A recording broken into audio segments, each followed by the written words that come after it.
We're going to talk about species targeted by the livestock industry. And of course, this is an Equine Collaborative International presentation. And so I'm sure a lot of you are wild horse advocates and are well aware that the livestock industry is one of the main forces behind removal of wild horses from federal public lands. But you may not fully appreciate that wild horses aren't the only species that is targeted by the livestock industry for elimination. There are many other species. In fact, so numerous that when I went to make this slideshow, I got to the point where, at the end of the last week, I thought I was pretty much finished. And then I thought, oh, gee, I forgot this species. And then I thought of three more. And so the slideshow kept expanding and growing. And to give you a little background on myself, I'm a wildlife biologist. I did my scientific research on moose behavior and ecology in Alaska, and have also done some population dynamics work and predator-prey interaction work involving moose. And so that's my background and where I come to these issues. So we'll go ahead and go to the next slide here, see if it works. There we go. Now, the livestock industry's approach to native species and the land is rooted in a philosophy called dominionism. And in that philosophy, the idea is that the earth is here basically for human subjugation and domination and profit. And that's the purpose of the earth and all the species on it. And it is rooted in the biblical book of Genesis, in which God gave dominion of all the birds of the air and the beasts of the field to humans to be in charge of. So it's the idea is that nature is there for us to direct, as if we are the boss and they are there to serve our interests. This painting is called American Progress. It's from an artist by the name of John Gast in 1872. And it really does kind of show the basic philosophy of dominionism. In other words, as the Euro-American settlers moved west to colonize Western lands, they pushed away before them the wilderness, the bison. They pushed away the indigenous peoples, wolves, and other large carnivores. All were pushed out of the way, killed, or eliminated in order to make way for progress, and progress being defined, of course, as the agricultural productivity of the land and the elimination of anything that was incompatible with that. So we're going to start with wild horses a little bit as a teaser. And for folks who aren't fully aware, the livestock industry really does work very hard to scapegoat wild horses for overgrazing that's actually being caused by domestic livestock. And the reason for that should be self-evident, which is they have a vested self-interest in blaming problems with land health on anything but livestock. And their favorite propaganda tropes are that wild horses are overpopulated, that wild horses are damaging the range, that wild horses must be removed for their own good, lest they starve and have to be put down and killed. In other words, it is the humane thing to do to remove them from the range before they eat themselves out of house and home. This is a large pile of horse manure. Another species that's being targeted by the livestock industry is prairie dogs. And prairie dogs are the keystone species of grassland ecosystems east in the Continental Divide. And they are important for all manner of different other wildlife that use their burrow systems for habitat. Black-footed ferrets are one of our North America's most endangered species, are shown here. They live almost entirely on a diet of prairie dogs and live and require their prairie dog burrow systems for their habitat. That's the most obvious one. But there are also species like swift fox and ferruginous hawks, golden eagles, and mountain plovers, burrowing owls, all of which depend to one degree or other on the black-tailed prairie dog. Of course, black-tailed prairie dogs eat grass, just like livestock do, and the livestock industry would like to get rid of them so they could have more grass for their cattle. And so there are large scale programs that are funded often by tax dollars to poison out the prairie dogs and get rid of them. And as a result, there are about 4 to 6% of the land area dedicated to active prairie dog colonies as would naturally have occurred before the arrival of Western settlers. And so, this is something that's a major biodiversity issue, and a major problem for these species that are getting poisoned. This is a photograph of a whitetail prairie dog on the Salt Wells Wild Horse Herd Management Area. You can see that this species watches wild horses as well. They can also be targeted by the livestock industry for poisoning campaigns. And one of the better known fights that has happened between the livestock industry and the conservation world on prairie dogs is the recent lawsuit on the Thunder Basin National Grassland Prairie Dog Poisoning Plan. And originally, back in 2002, there was a plan amendment or a plan in place that said you could only poison prairie dogs when in the immediate vicinity of structures and cemeteries. But the livestock industry didn't want that. And the livestock industry was complaining that prairie dogs, even though they're native wildlife, were expanding outside the national grasslands, off of federal lands, onto private lands, where they're considered a pest species. And they wanted to poison them. And so there was a livestock industry lobbying group called the Thunder Basin Prairie Grassland Prairie Ecosystem Association, or TBIGP for short, that wanted to expand poisoning and have all lands within a quarter mile of a private land boundary available for poisoning. And they were able to convince the Forest Service over the objections of the primary prairie dog conservation groups to do this. They framed it as a compromise. Then in 2020, a different rancher group came forward and said, no, we want to be able to poison prairie dogs throughout the entire national grassland. And we also want to get rid of the black-footed ferret reintroduction habitat, which the Forest Service had designated in that area, about 50,000 acres, which prevented the shooting of prairie dogs. And of course, sport shooting of prairie dogs is another big problem that causes elimination of prairie dog colonies. And the Forest Service went along with this. They instituted the plan amendment. Western Watersheds Project and other conservation groups sued. We eventually won before the 10th Circuit Court of Appeals, and we're still arguing over what the eventual remedy is going to be, probably before the Wyoming District Court at this point. Beavers are another species that the livestock industry would like to get rid of. You would think that the livestock industry would love beavers because what they do is they dam up streams, they back the water up not just into ponds, but also into the aquifers, the shallow aquifers in the bottomlands, and they sub-irrigate the bottomland pastures. So they make the bottomlands more productive. So it's better for livestock.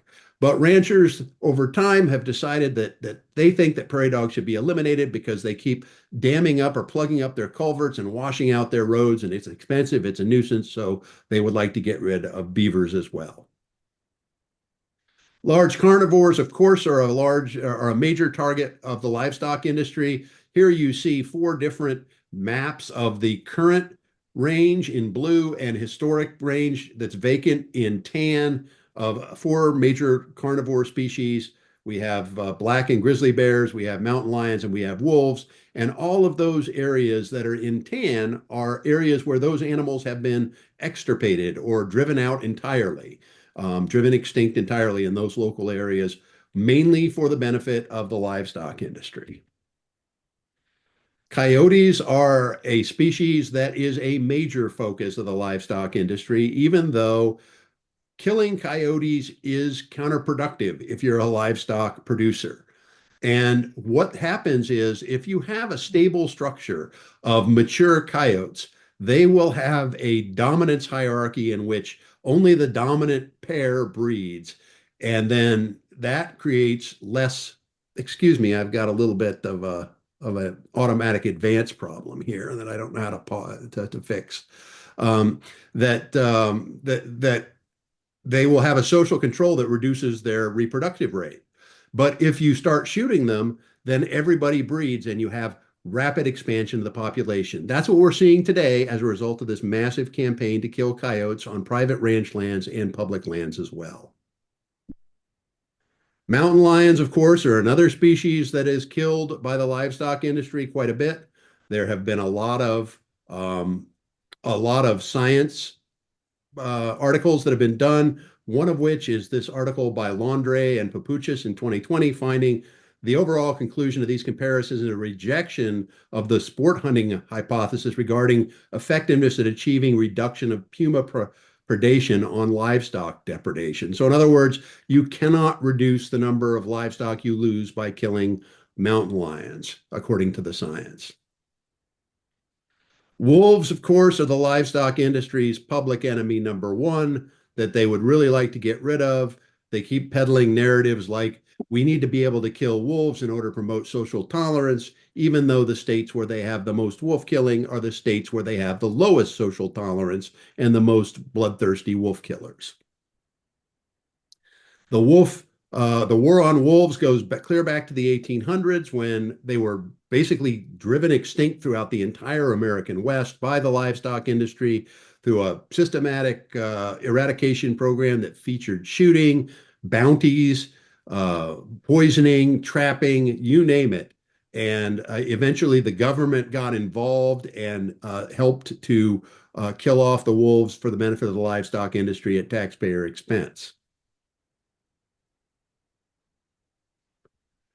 Some of the methods of killing wolves and in this case coyotes are quite uncivilized. This is a GoPro screen grab from an activity called coyote whacking, where the proponents chase coyotes, run them over with snowmobiles, and then beat them against the sides of the snowmobiles until they're dead.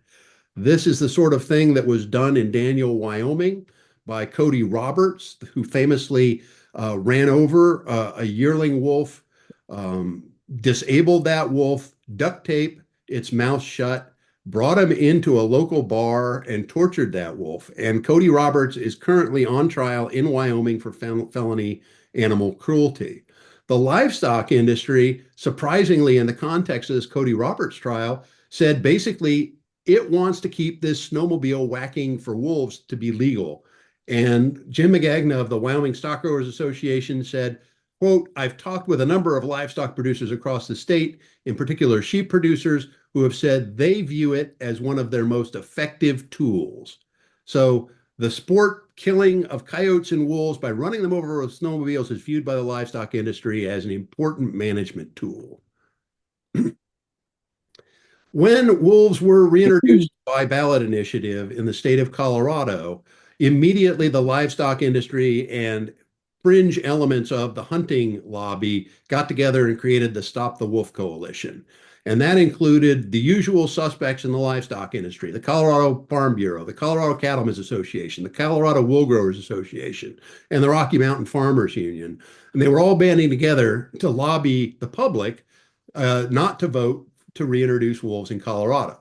Well, the public did vote, in fact, with a majority, a 2% majority across the state to reintroduce wolves in Colorado. And so that came to pass. And then the livestock industry immediately filed a lawsuit to try and block that reintroduction.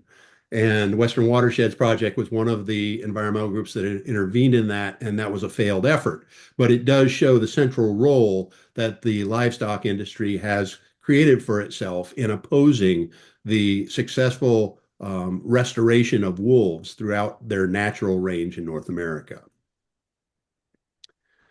Another example of the livestock industry's intervention into wolf politics is the fact that there is what's called the livestock indemnity program, in which ranchers are paid for verified instances where wolves have preyed on cattle. So they're compensated at full market value, but they have to prove that the wolf actually was the culprit, and it wasn't just a cow or a sheep that died out there from natural causes that then got scavenged. And in New Mexico, in Mexican wolf country, there was an investigation that Western Watersheds Project did that ultimately revealed that the livestock industry and USDA were colluding to fraudulently certify that animals that were lost out on the range were wolf kills, so that the livestock industry could get payments out of the federal government. And one of the things that came to light were the many different things, many different abuses of this livestock indemnity program. Here's a pull quote from this article called Cry Wolf, which was published in The Intercept, a very important piece of investigative journalism that everybody should read. But one of the pull quotes I want to read for you here, quote, in another case, a rancher named Craig Thiessen, convicted for mutilating trapped wolves using instruments like shovels and handsaws, filed 7 livestock compensation claims after pleading guilty of killing and maiming endangered species, including one after the formal revocation of his livestock grazing permit. Wildlife Services confirmed all of Craig Thiessen's claims. And that just shows you how corrupt things got. This article details how the former New Mexico head of Wildlife Services actually came out and exposed the degree of corruption in this program. And one of the biggest problems here is that by certifying so many depredations as the result of Mexican wolves, the livestock industry was then able to take those depredations to argue for the lethal removal of an endangered wolf population from certain areas where cattle losses were being alleged. So they were faking their livestock losses, blaming it on the Mexican wolves, and then getting Wildlife Services to kill off the Mexican wolves as problem animals, even though in many cases it wasn't the wolves that were ever the problem. Grizzly bears are another major target for the livestock industry. They will, on occasion, take livestock. They do avoid human contact, so they don't take very many of them. But I remember back in 2018 when we were in court battling over the delisting of wolves in the Yellowstone ecosystem, that the livestock industry was very much in favor of delisting grizzly bears so that they could no longer be federally protected and it would be easier for them to kill grizzly bears that might wander down into areas that livestock use. Because the livestock industry isn't content merely to coexist with large native carnivores and try and minimize their losses. They want to have zero native carnivores overlapping with their livestock because then they don't have to worry at all.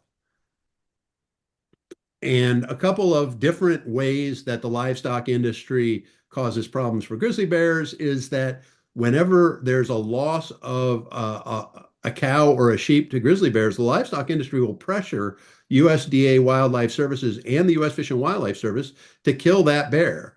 And they kill bears in fairly large numbers. In fact, on the right here, you see that there was a plan to authorize the killing of 72 grizzly bears over a period of 10 years in only 6 public land livestock grazing allotments in the Bridger Teton National Forest on the border of Yellowstone National Park. And the idea was every time there was going to be a loss, there was going to be a grizzly bear killed. And because grizzly bears are very slow reproducing as a species, you don't have to kill very many of them to wipe them out of a particular valley. So what are the two, another issue that the livestock industry is behind is they have their own private death squad within the U.S. Department of Agriculture that's taxpayer funded and dedicated to the idea that it's going to kill species, including native wildlife, that are inconvenient to the livestock industry. And often Wildlife Services acts at the behest of the livestock industry on a on-call basis. In other words, if the livestock industry calls out to them, they will respond with killings for these species in order to appease the ranchers. So what are their tools? Aerial gunning. They go up in aircraft and they shoot predators from the air, and they shoot large numbers of them. They use leg hold traps, and they have government trappers that are sent out to trap out the large native carnivores and dispatch them. They use conibear traps. Here is unfortunately a beagle that has been trapped in a conibear trap. This kind of trap is a strangulation trap where the animal puts its head through a square opening and then the trap snaps on them and and strangles them and kills them. And I want to read. There's also this idea of denning, and it's not just that they're killing adults, but they'll kill the puppies as well of the wolves and the coyotes. And I want to read this excerpt of a quote from Dick Randall, who was a former Wildlife Services trapper, talking about how it was back when he was working for USDA Wildlife Services in the 1980s. Quote, the first article I wrote was on denning. If you can't dig the pups out of their den, you fish them out with barbed wire tangled in their fur and drag them out, or with a big treble hook, like what you catch fish with. And if you don't catch them then, a lot of times there are side tunnels in the den where you can't get the pups. You build a fire in the entrance of the den and cover it up with rocks and supposedly suffocate them. When you hear a lot of screaming coming out of the den, the pups have headed for the entrance, the only place they know where there is daylight to get away from this damn smoke, and they burn up in the fire. Cecil Andrus at that time, the Secretary of Interior, I spoke with one of his aides, and the aide spoke with him, and he banned denning. I thought that that was wonderful. About a month or two after James Watt became Secretary of Interior, he reinstated denning. So it is going on today. And it goes back and forth, and right now it is perfectly legal to engage in denning. Another thing that Wildlife Services does is it plants M44 cyanide bombs with, and these are basically chemical weapons that are landmines that are put out on the landscape. And if you look here to the right of M44 cyanide bombs, this is a photograph of what they look like. They're pretty unobtrusive, but they have a foam top that has a scent that attracts the predator. The predator tugs at it, and then a spray of cyanide is ejected into the predator's mouth and face.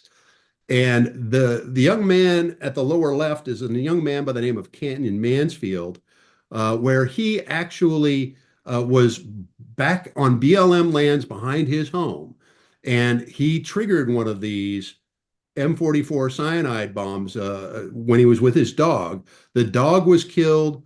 The child had to be hospitalized, nearly died. There was a major protest. These M44s are also going back and forth, whether they're legal in different states. Individual states are passing laws to prevent them from being placed in those states, like Oregon recently did. In Idaho, we currently have a settlement with Wildlife Services that prevents them from doing them in Idaho anymore, but there are other states where they're still allowed. And it used to be all of the Bureau of Land Management had a nationwide moratorium on the use of these, and then Congress let that lapse. And so now the Bureau of Land Management may be allowed to move forward with that. And of course, M44 cyanide bombs, the only people that think these are a good idea are the American Sheep Industry Association. They think that M44s are necessary to kill coyotes and therefore essential part of their business model on public lands. And they think that we ought to be able to put these chemical weapons out on public lands and leave them unattended, creating the problems that they have. And it's important to note they don't just kill coyotes. Basically, any wild creature that's out there could potentially tug on that or trip on that and be poisoned. And there's a big record of different species that have been killed by M44s. Every year, USDA Wildlife Services puts out a tally of the animals that it has killed. It's almost like they're bragging. And so I've totaled up some of the species that are associated with the livestock industry that are native species that Wildlife Services has killed at taxpayer expense over the past 3 years. And you can see each year there are more than 50,000 coyotes. There are hundreds of wolves. There are grizzly bears every year that are killed by Wildlife Services. There are hundreds of black bears. There are 20,000 plus beavers killed every year, and hundreds of mountain lions as well. And if you look at all the native wildlife this agency is killing, it's over 375,000 individual animals, native species every year. I don't know why it is legal for a federal agency to kill native wildlife at taxpayer expense, given the fact that wildlife are so popular among the general population. And yet it is allowed to proceed. And the livestock industry for these species is the primary reason why we have the killing of these individuals by USDA Wildlife Services. If it were up to Western Watersheds Project, the entire department of USDA Wildlife Services would be shut down permanently. Bald and golden eagles, you don't really think of them being targeted by the livestock industry, but the whole reason we have to have the Bald and Golden Eagle Protection Act, or BEGIPA, is because the livestock industry wouldn't stop shooting eagles. And especially sheep ranchers think that the eagles are a major problem in terms of depredations on their sheep. And even under the Bald and Golden Eagle Protection Act, the livestock industry is able to get permits to have eagles trapped and removed from the location and relocated someplace else. And in some cases, they're relocated to captivity and never see the wild again. So eagles are a species that are among the livestock industry's hit list. And for native carnivores, there's a big movement right now to try and get the livestock industry to buy into coexistence measures. And what that means is if you can get the livestock industry to simply tolerate the presence of large native carnivores alongside their livestock, learn to minimize their losses through the use of things like fladry and range riders and guard dogs and things like that, then you won't lose very many livestock. But it really doesn't matter that you don't lose very many livestock. When we're talking about all the predators, we're talking about all the predators together. Losses to the livestock industry, always far less than 1% of the livestock that are in any given state in the West. Always less than 1%. So it's always a negligible number. And yet, every time the livestock industry turns around, they're asking for these big native carnivores to be killed. One of the quotes that I want to read to you here is from Kat Urbakite, who's a sheep rancher in western Wyoming, and she wrote an article on coexistence. And in her article, she said, quote, "The tracks in the snow left by the wolves, the guardians, and the sheep lays out the reality of coexistence on the ground. We had guardian dogs injured and killed, dozens of sheep injured and killed, and we've injured and killed wolves. That's not coexistence, people. If you're going to coexist with your neighbor by killing them, you're not coexisting. What coexistence really means is no killing of native wildlife, no harassment of native wildlife, and livestock allowed on public lands only in cases where they're compatible with maintaining all the wild species that are out there. In addition to the species that are directly targeted for elimination, there are a number of species that are targeted for reduced habitat protections. Here you see a photograph of bighorn sheep approaching a herd of domestic sheep. And this is a problem for the bighorns because domestic sheep are carriers of diseases like Mycoplasma pneumoniae that are deadly to the bighorns, but are harmless to the domestic sheep.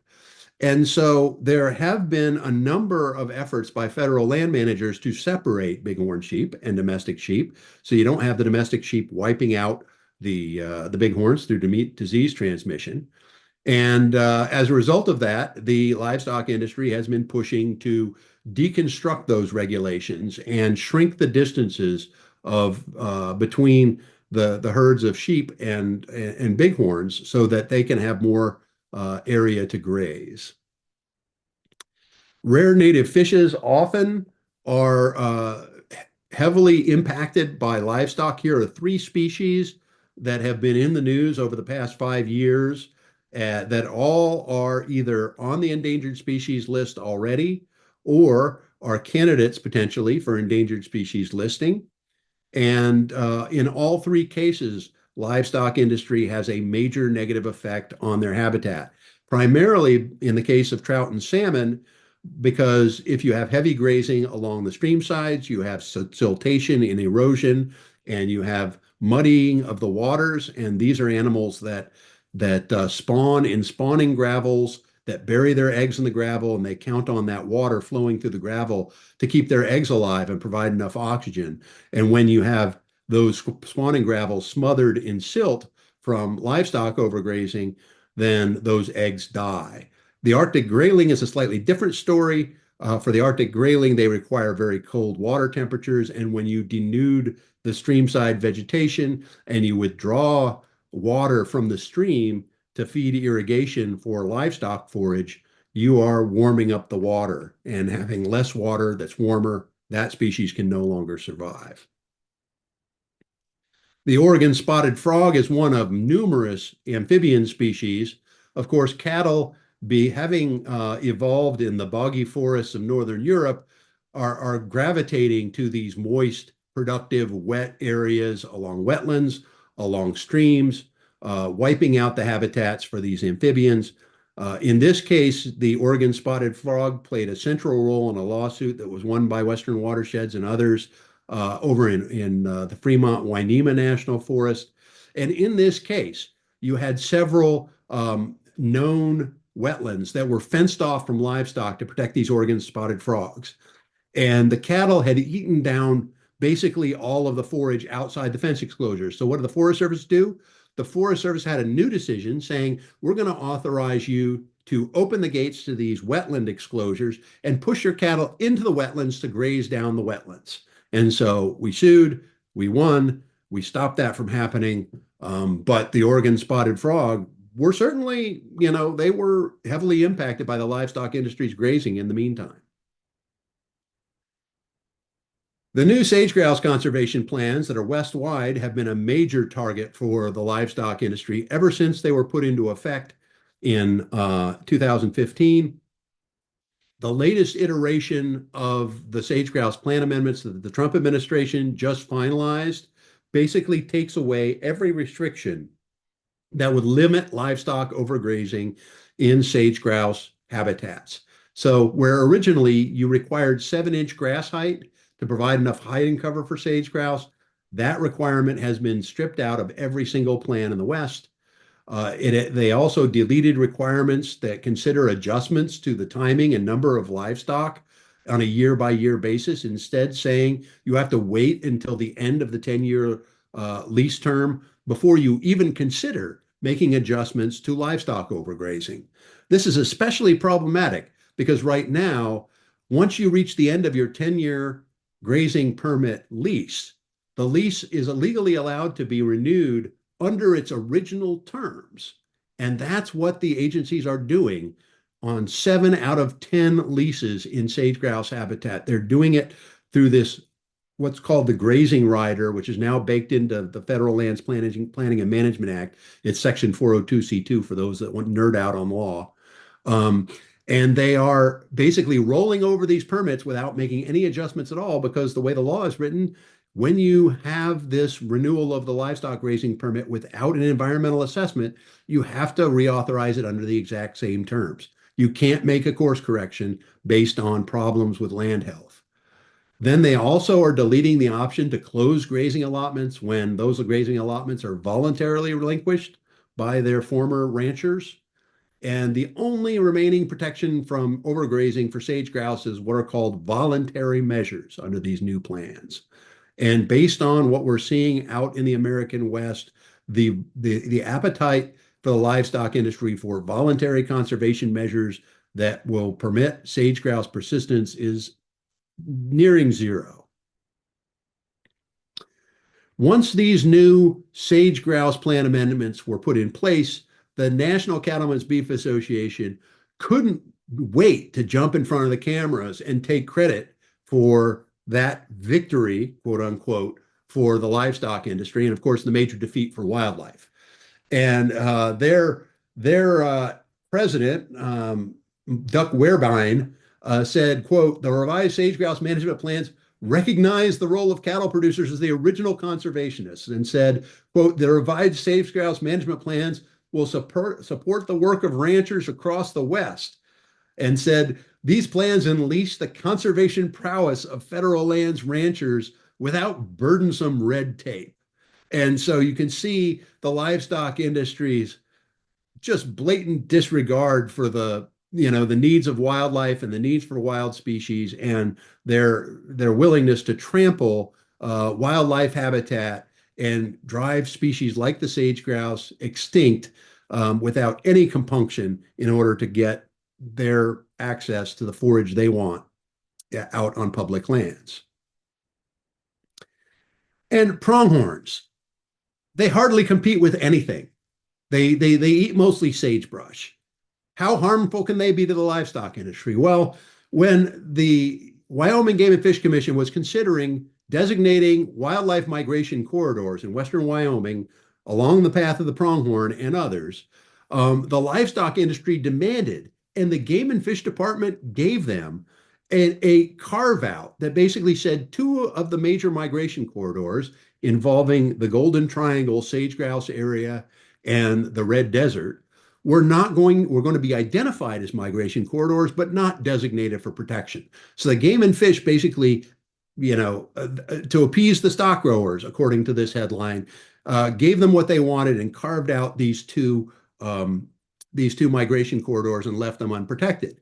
Well, then it went to the State Wildlife Commission, and every interest group you can think of, the conservationists, the sportsmen, the general population came out and said, no, you've identified these migration corridors. You need to protect them all and give them all equal protection. And one single entity rose up, the Wyoming Stock Growers Association, in the person of Jim Magagna, and said, no, we oppose the designation of these two. So go ahead and designate the rest, but keep these unprotected. Well, it turned out that Jim Magagna's own ranch butted up against these migration corridors that were up for not getting protected. And so there's probably a conflict of interest there. But the commission voted to protect them all. But then it had to go to the governor of Wyoming for signing. And what did the governor do? He clawed back the protections on those two migration corridors and gave the stock growers what they wanted. So the stock growers won this great victory by leaving pronghorn migration corridors unprotected across part of their range in western Wyoming, to their, in the eyes of this conservationist, eternal discredit. A species that really does no harm to the livestock industry.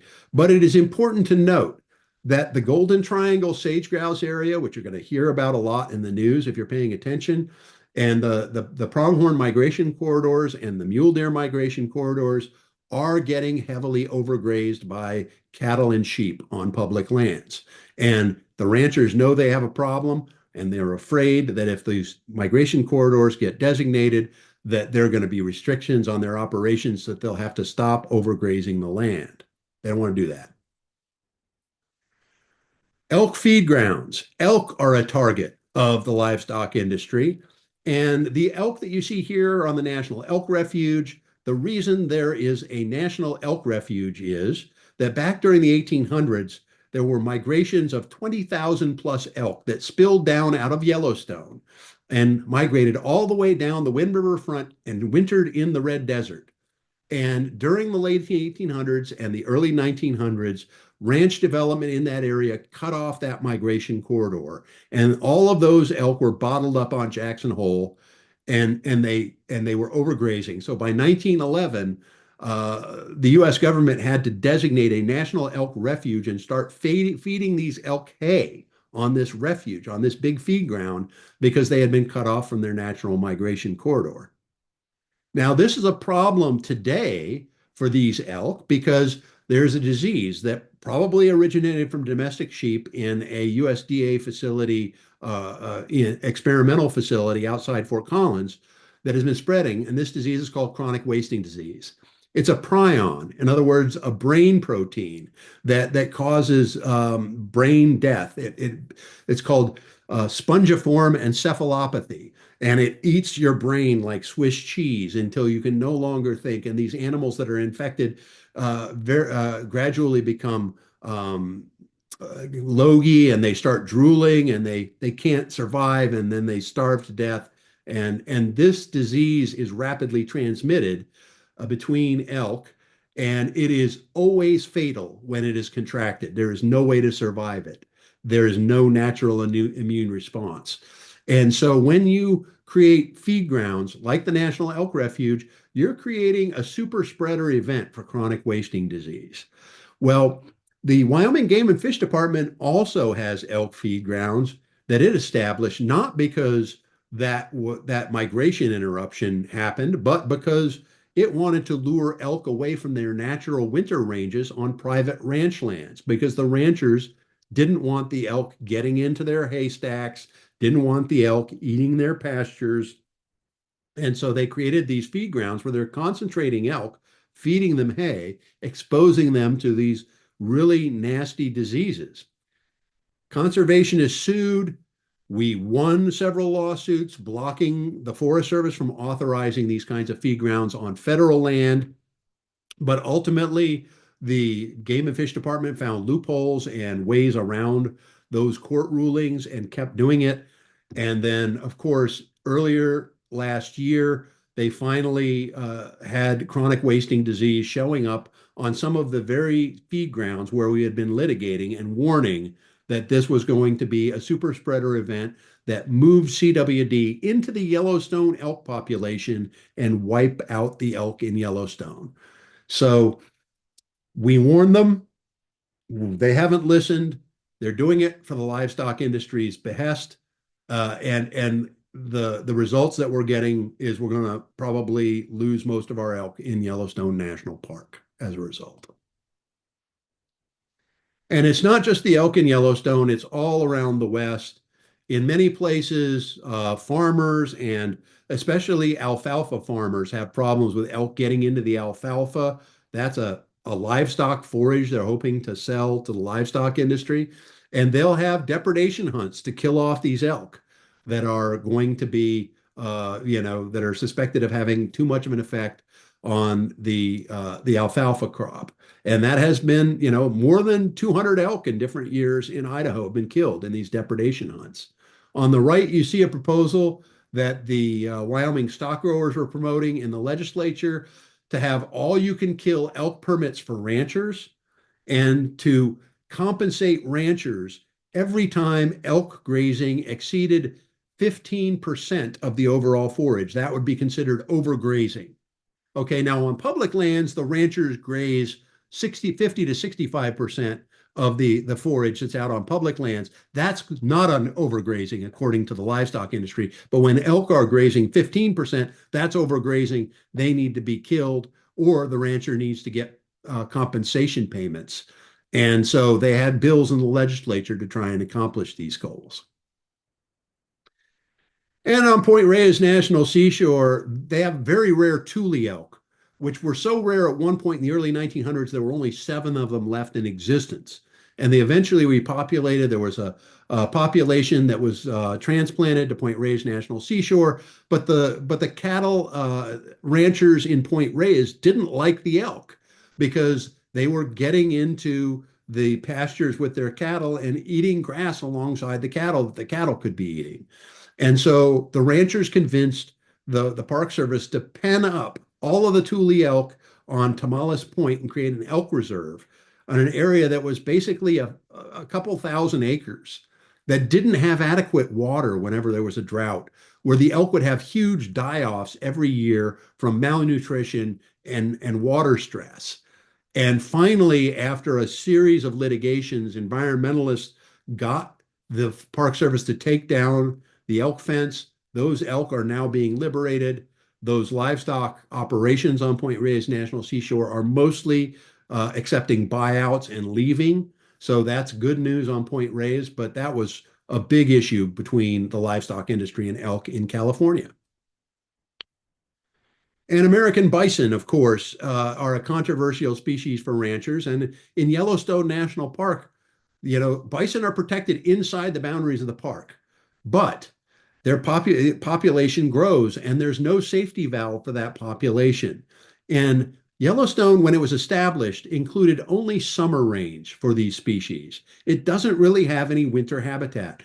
So penning these animals into just summer range throughout the year, including the winter, really goes against their natural tendency to migrate downstream, to migrate down gradient, to go to low elevation valley bottoms to winter. And the reason for that is that the livestock industry had created private ranch lands in all those valleys. They didn't want to have the competition from bison. And then later, bison were infected by a cow disease called brucellosis. And what brucellosis does is once the animal is infected, its first fetus of the year will be aborted. And so then it will have to wait another full season before it can calve again. And then it will be able to calve normally throughout the rest of its life. But that first year of calving is lost when you catch that disease, brucellosis.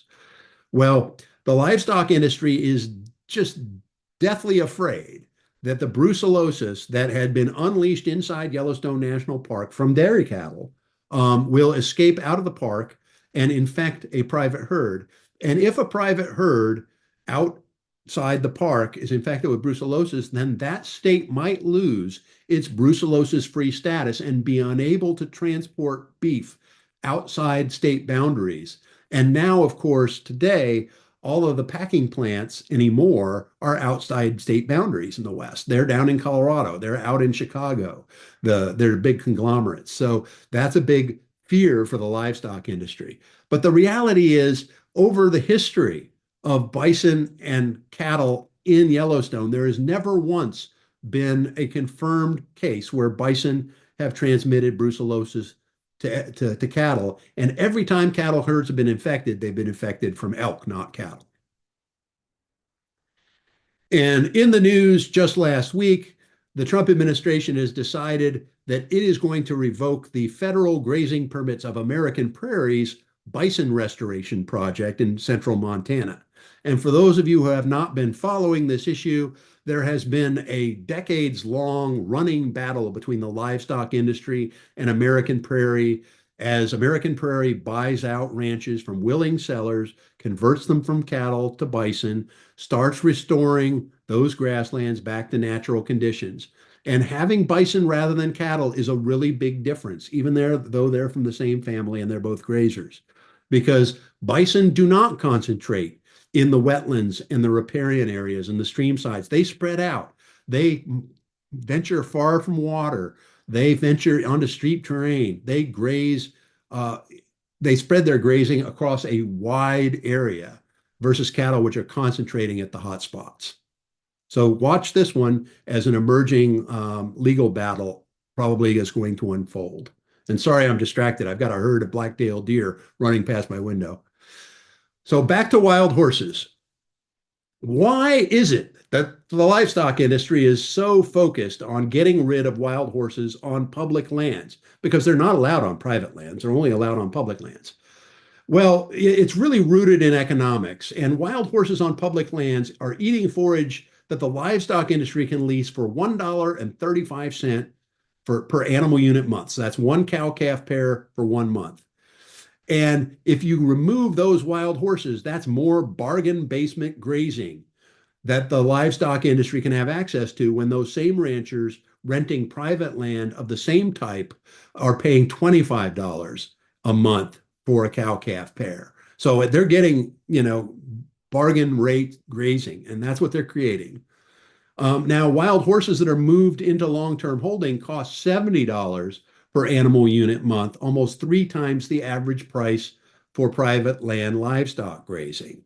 So the ranchers out in eastern Kansas, eastern Oklahoma, where there are 92% of the wild horses in long-term holding are warehoused, they're getting $70 an animal unit month. That's about 3 times the average rate that they can get from renting their ranches from cattle. So those ranchers are getting a screaming deal from the federal government.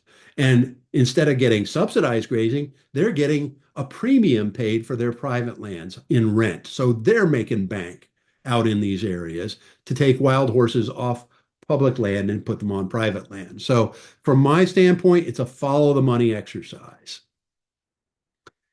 Importantly, there are 1.25 million animal unit months of cattle and sheep grazing on federal land leases that overlap with wild horse herd management areas.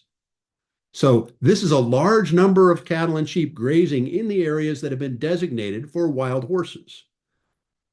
Now, each cow-calf pair or 5 sheep eats as much in a month as one wild horse or 2 burros.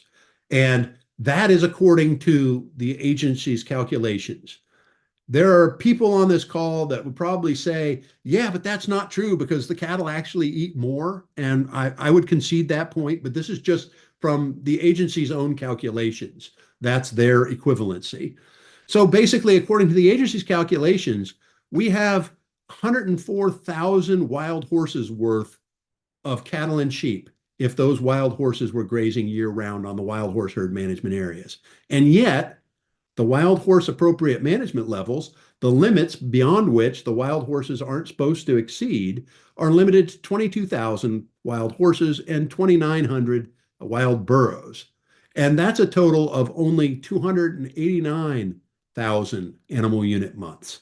So the take home here is on the grazing leases that overlap the wild horse herd management areas, there are 4 times the cattle grazing intensity that's permitted than the wild horse grazing intensity that's authorized by the Bureau of Land Management on the lands that have been designated for the retention of wild horses and burros. And then what are we getting out of all of this for the wild horses, for all the sacrifice, the wild horses and burros and the American people and the losses of the wildlife, not just wild horses, but also wolves, also coyotes, also black bears, mountain lions, prairie dogs, trout. What do we get for all that? What's the economic benefit? The livestock industry likes to say, well, we are the biggest game in town. We're the most important pillar of the economy of rural Western towns and rural areas. But the fact of the matter is that they're not. And there was a study that was very helpfully done, commissioned by the National Cattlemen's Beef Association by the University of Wyoming, that found that in Wyoming, only 1/2 of 1% of the state gross domestic product, 1/2, 1%, was generated by public lands livestock grazing. In Idaho, it was 0.2%. In Oregon, it was 5/100ths of 1% of the state economy. So public lands livestock grazing is economically irrelevant. So all of the sacrifice of all of the native wildlife and all the wild species that's out there is being done for this pittance of economic activity, most of which is probably federal subsidies in any case. So I wanted to end the talk with this painting that was commissioned by the Indian Land Tenure Foundation called Reversing Manifest Destiny by Charles Hilliard Sakawagan, who's a Chippewa, in 2021.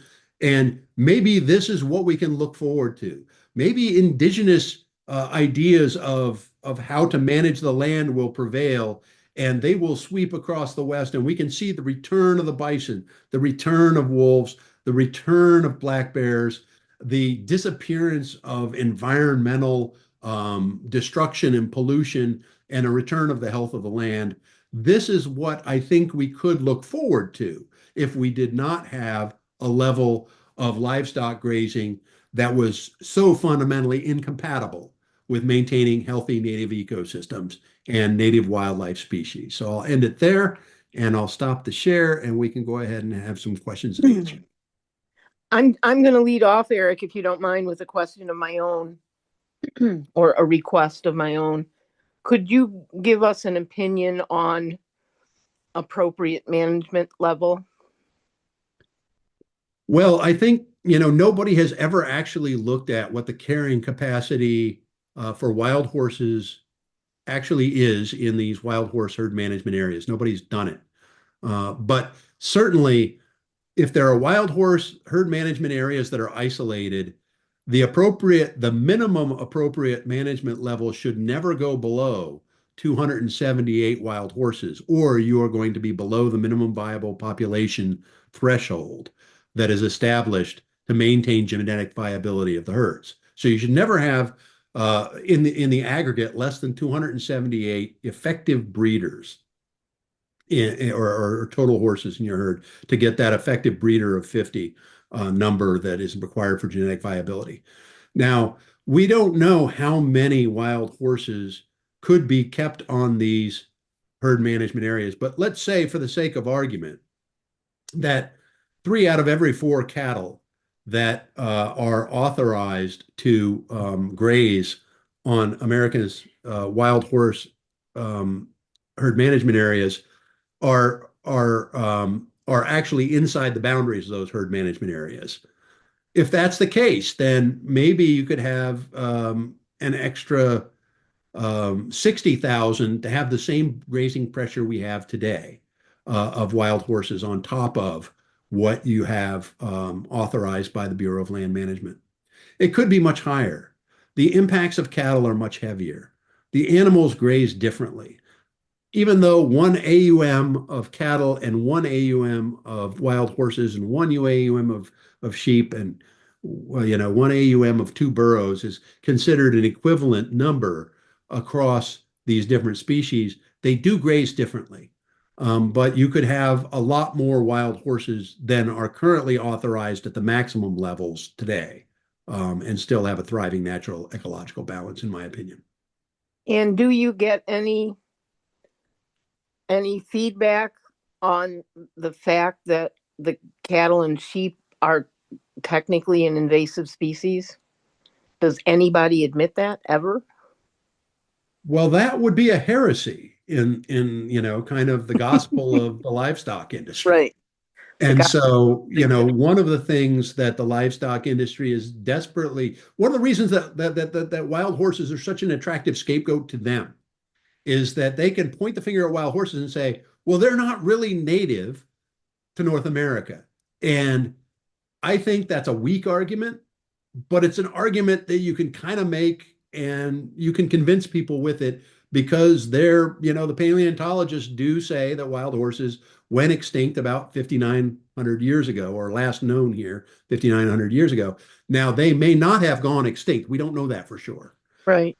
And that's a really short window of time when you look at the 53 million years of wild horse evolution on the North American continent with the North American ecosystems. So, setting that aside, but the livestock industry wants to shift the blame to the wild horses so that nobody will notice and talk about the fact that cattle and sheep are non-native and have never been in North America ever Right. before Columbus brought them across and the other Euro-American settlers brought them west. Matthew has a question here. Is there anything we can do to stop the cattlemen's associations and the killing of wildlife by organizations that you had mentioned, besides voting for those who would try to stop this? Well, certainly these decisions are made at every different level of government. They're being made at the project level by the Bureau of Land Management, by the Forest Service, and other land management agencies. They're being made, and so there's often an opportunity to place political pressure on these entities to reduce the amount of lethal killings or increase the amount of protections for native species. You can get new laws on the books. You can get your, congressional representatives collectively to put new laws on the books. And there are several out there right now. Representative Titus has a bill that would ban helicopter removals of wild horses, for example. There's another one that would ban slaughter of horses that might be helpful to wild horses in general for that issue that are currently introduced before Congress. There's one that Cory Booker has introduced that is a tribal heritage and wolf, grizzly, and bison protection act that would basically say it's illegal to kill any of these three species for any reason, and only tribes could possess the products made from those species. That would ramp up the level of protection for wolves and grizzly bears and bison to a level that golden and bald eagles currently enjoy. So there are lots of potential pathways besides just voting in November. Certainly, I'm not discouraging people from voting, but I think that once we have representatives that are in positions of power at the legislature level, and the county commission level, at the local government level, one of the things that Project Coyote has been doing is trying to convince local county commissions to stop partnering and signing contracts with wildlife services to authorize the killing of native wildlife in their county. And they have convinced a county or two in California to stop bringing in wildlife services and having them kill coyotes. And I think that sort of action at that local level can work. At the state legislature, we talked about several instances in which states legislatures are trying to enact state laws that frustrate native species, or wildlife commissions are passing resolutions that may or may not be helpful. And Congress is, of course, the biggest one of them all. Sherry has a question here. Have they updated the AMLs and who are making up these numbers at the BLM? She had talked to an employee who did not have a science background from A to Z, and I'm sorry, did not have a science background. He was from Arizona, and he told her that he was making these decisions. She questions the numbers. How do you feel about that, and what should we do about that? Well, clear back in 2015, the National Academies of Sciences were commissioned by the Bureau of Land Management to do an evaluation of their wild horse and burro program. And one of their key findings was that the appropriate management levels were not connected to science. The most telling anecdote that I can relate was I went to a little workshop that was in Northwest Colorado in Moffett recently, and there was a person from a wild horse group that works closely with the BLM presenting, and her assertion was that the Bureau of Land Management approached the local ranchers and asked them to tell the agency how many wild horses they ought to have as their appropriate management level, because nobody knew better than the ranchers how many wild horses ought to be out there. That was straight up what I was told by somebody who was sympathetic to the Bureau of Land Management, Right. and how they set up their AMLs. I suspect that it's all politics, and it has nothing to do with reality, and it has nothing to do with the thriving natural ecological balance that is supposed to be maintained under the Wild and Free Ranging Horses and Burros Act. We recently, Western Watersheds Project and American Wild Horse Conservation and Animal Wellness Institute recently won a lawsuit in the Red Desert where they zeroed out several wild horse herd management areas, taking their AMLs to zero. And even at the beginning of the process, before they had gathered a single horse, back when there were 5,000 horses in the collective wild horse herd management areas, and the BLM was saying, oh, there's supposed to be less than 1,000, and now where they're over 5,000, they're overpopulated. Even at that point, the agency's own assessment showed that the lands were meeting the thriving natural ecological balance. So they are not connecting AMLs to either a biological carrying capacity based on science or a thriving natural ecological balance, and let alone taking account of everything else that might be affecting that thriving natural ecological balance. Spoiler alert, cows and sheep that are probably 4 to 10 times more numerous, depending on your wild horse herd management area. So I don't think there's any science basis to these AMLs. And I don't think that the agency is doing a credible job of setting them in ways that are tied either to the health of the land or to the biological needs of the horses. Is extinction their target, and they're just doing a very nice job of dressing it up to look like it's a necessary thing? I think that that's a pretty easy conclusion to come to if you look at the trends in herd management areas over time. They are zeroing out more and more wild horse herds all across the West. And at this point, somewhere, close to half of the wild horse herd management areas that were designated at the beginning of the 1970s when we had the Wild Horse and Burro Act established, about half of them have been zeroed out entirely and don't have wild horses anymore. And if you look at the trend in appropriate management levels, and you can access the Bureau of Land Management's what they call their program data files for wild horses and burros online. They're all out there. You can look at the AML year by year by year by year, and it's getting smaller and smaller and smaller and smaller. And so that says the trend line goes towards zero. Do you think that there is a chance in the world that some of that 50% of the land that has been stolen from the horses can ever be retrieved for their use? It's just a question of politics, like all of the rest of these wildlife and land management decisions. And so, with enough political pressure, the members of the public that want to see wild species on public lands, numbering in the millions, may one day prevail over the 22,000 families that ranch on public land. I mean, the ranchers think it's a David and Goliath situation, and it really kind of is in a sense because they have hardly any people at all that are tied into the livestock industry that want to see cows and sheep on the landscape. And yet at the same time, politically, they are the Goliath, and the American public is the David, because these agencies, through their culture and their internal politics, have been kind of enculturated to have economic extraction and dollar output from the land as the first, last, and foremost consideration in when they make their land use decisions. So, it's a question of, can you get a government to listen to the voters in a democratic society?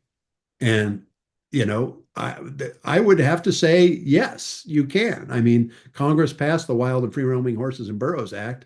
If that can be done once, things like that can be done again. And you could see the herd management areas expand to encompass those herd areas again if the political will was there in Congress and in the agencies. Jen commented here that the livestock AUMs are extremely outdated, which means the ranchers are getting an even better deal steal, is what she said, which is very clever. Some of the calves are so much bigger than they used to be. Is it possible, do you think it's possible to force the weights to be updated? And how would you suggest going about that if you do think it's possible? Well, I would think that I'm not sure whether that formula has been, kind of created as a matter of basic agency policy or if it's codified in the regulations. If it's a regulation, it would need to have a federal rulemaking procedure where you go through a process and they have public input and draft rules and then final rules and then published in the Federal Register. If it's just agency policy, then it's something where a new BLM director could come in and say, "Hey, look, we haven't updated what an AUM is since the 1960s." And I think what your questioner is pointing to is the fact that originally, when an AUM was set as one cow-calf pair for 1 month, that cow was 1,000 pounds, and that calf might be 300 pounds when it went to market. Well, today's cows, on average, when they go to slaughter, are 1,400 pounds or 40% bigger, 40% more weight, and the calves are now 500 pounds when they're pulled off the range. So you're talking about the same AUM for a much larger behemoth of an animal that is eating much more forage to pack on all that weight. So it stands to reason that cow-calf pair is probably, not eating the equivalent of one wild horse anymore, but more than that. Um, I was wondering, How is Doug Burgum to work with? And he supposedly was a great supporter of wild horses, and um, we're questioning whether that was strictly with the Theodore Roosevelt National Park horses. And I don't know if you have any experience with him, but that is a very interesting question. I think it is a very interesting question. I think that's a question that would have to be directed toward Chris Kaman at Chasing Wild Horses, because she's the one that worked with Doug Burgum when he was governor of North Dakota, where he had those pro wild horse positions in Theodore Roosevelt National Park. Right. And I haven't seen a whole, kind of major shift in BLM priorities in the direction of wild horses, which you might have expected if Doug Burgum really wanted to make a difference on that issue. But I think that there might, the fact that he was pro wild horse in North Dakota suggests that, he's at least sympathetic to that, either A, to wild horses, or B, to their constituents, and therefore, might be worthy of trying to cultivate. And a question here from Craig Downer. It seems that too many people buy into the claim that wild horses and burros always explode and overgraze their habitat, overlooking their natural ability to self-stabilize. Would you agree, disagree? Yeah, I think, I think that there's a lot of truth to that. And, one of the things that we generally see with, large herbivores is they tend to, grow their populations. And then as long as there's enough safety valve of, that they can spread out throughout the environment, they will depart an area before it gets too heavily overgrazed and go somewhere else. Their population increase will slow as they're less successful reproducing as they approach carrying capacity, generally speaking, unless they're on a very small, constricted, isolated area. And Barbara, I also have noticed that there's a Matthew Heck that's been trying to break in with a question, and maybe, would it be okay for him to ask one? Sure, one, and then we have kept you way past your hour.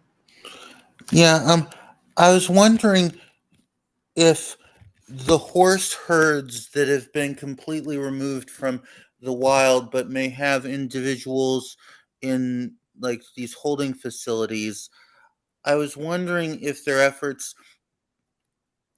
to either keep them separate from other horses and genetically identify which ones belong to those herds and keep them separate in captivity to preserve these herds that are extinct in the wild, so maybe sometime when things get better and we win big, we can reintroduce them to where they've been extirpated from. Well, it's a little bit of a mixed answer here, because when wild horses are removed from the range by the Bureau of Land Management, one of the first things that they do before they take them to long-term holding is they geld the stallions, and they cut off their testicles. So those stallions are no longer available as potential breeding stock to repopulate a wild horse herd management area. It's my understanding that the mares primarily are left intact, and they might potentially contribute if they were released back out into the wild. And as far as keeping horses together when they're removed in their individual herd groups or band structures, I see that done on an occasional basis by wild horse sanctuaries. It's not the general policy of the Bureau of Land Management to keep wild horse, social groups together, but instead they, just treat them as if they're livestock and random, and kind of they manage them accordingly. They don't really manage them in a way that shows a great deal of acknowledgement that these are social animals that have their own herd relationships with each other as individuals. Would it be possible to take cell lines of them so that future reproductive technologies could bring back these herds, even if they've been gelded or sterilized? Theoretically possible. Genetic, and I remember weighing in on the whole colossal genetics dire wolf issue where Well, I they think that's a proved that bunch of bullshit. yeah, I thought that was a bunch of bullshit too. But it shows the difficulties. It illustrates the difficulties of trying, it's much easier with an intact reproductive organism than it is with a cell line. Anyway, Linda has asked if she can share a slide, and I don't know which one it is. So maybe she can check with you tomorrow. Would that work? Sure. And I saw one other question or comment that made me curious. And now I can't find it, but I will, I promise. Oh, why is this just in the West? Why don't we have similar problems in the East? Is that just a difference in the animal populations? We do have a lot of the problems for a lot of the species that we've talked about here. The problems are equally acute in the East. And often, you know, I represent Western Watersheds Project. I have an inherently Western bias. That's where my familiarity is greatest. But in the East, in the upper Midwest, some of the issues with wolves and livestock producers are equally acute as they are in the West. There are coyote issues between livestock producers and coyotes throughout the East. And interestingly, originally, coyotes were mostly a Western species. And as we have been messing with their populations through all of this lethal control effort, they have expanded in part because we have wiped out the wolves, which once excluded them from some of the habitats where they currently reside. So they have expanded it radically into much different areas than they once had, and the issues between livestock producers and wolves or coyotes are equally acute in many of the eastern areas as well. And there are often other species in the east that might be considered to be pests by the livestock industry that are targeted that I'm less familiar with. One of the most interesting things is that I went to Norway last summer, and when I was talking with the locals, I found that in Norway, the livestock producers, in their approach to wolves, have exactly the same rhetoric, exactly the same positions, and exactly the same talking points as the livestock industry in the American West. So not only does it translate to the East, it translates to the Eastern Hemisphere in some cases. One last one. I have to hear your opinion on this. Um, David Hand is commenting that it would seem that the hunters would be really PO'd at the ranchers, but they don't seem to be. Do you have an opinion on that? Yes, I do. I think that the reason for that is a complicated one, rooted in the fact that hunters often depend on ranchers for access to hunting on private lands. So, for hunters and hunter advocacy groups, they do not want to disturb that delicate relationship with private landowners by making opponents of them and staking out a position on wildlife that conflicts with the rancher's position. So they want to maintain their access to private lands and not jeopardize that, and then stay in the good graces of the livestock industry. And that's why you don't see a whole lot of hunting advocacy groups bucking the trend of what the livestock industry wants. Okay, I told a big fib because I said that that would be the last one, but I have another one. Quite all right. I've been planning to be here until the bottom of the hour. Okay, self-stabilizing populations, whether it's the wild horses that we're talking about, which of course is my stomping ground, or any of the species that you've talked about tonight. Yes or no? Will it happen if we leave them alone? That's a really good question. Thank you. When I was going to, I was doing my grad school work. We had a theory that there was this lovely little sigmoid S curve that would kind of go. The population would increase rapidly and then would level off when it got close to carrying capacity. And does that happen in nature? The answer is complicated. It varies by species. And that mainly applies to your herbivore species.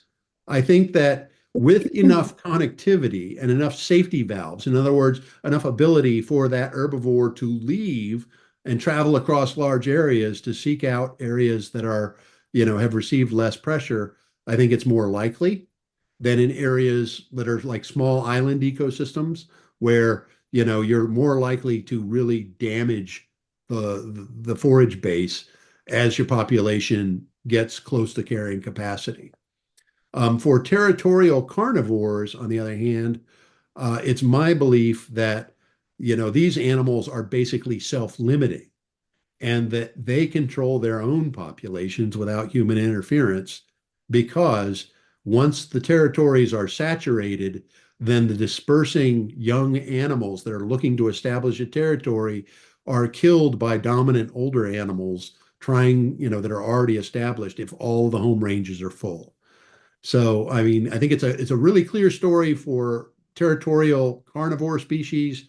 It's a softer, kind of question for the native species. I think it also is important to consider whether that species of herbivore had evolved together with that native ecosystem where it inhabits. In the case of wild horses, I think the answer there is clearly yes. In the course of all the native herbivores in North America, the answer is, of course, yes. But one of the things that I would point out is that during the time of Lewis and Clark, in the early 1800s, when they first were crossing the West and experiencing that landscape, they were looking at a vegetative ecosystem that was far more lush than anything anyone has ever seen since. They were talking about, I mean, they talked about grasses that were as tall as a horse's withers, they're the top of their backbone.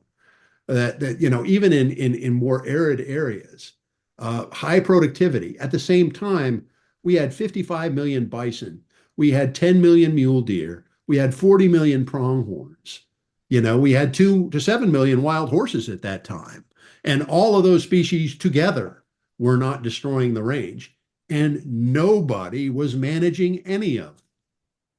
All of them were naturally regulated at that point.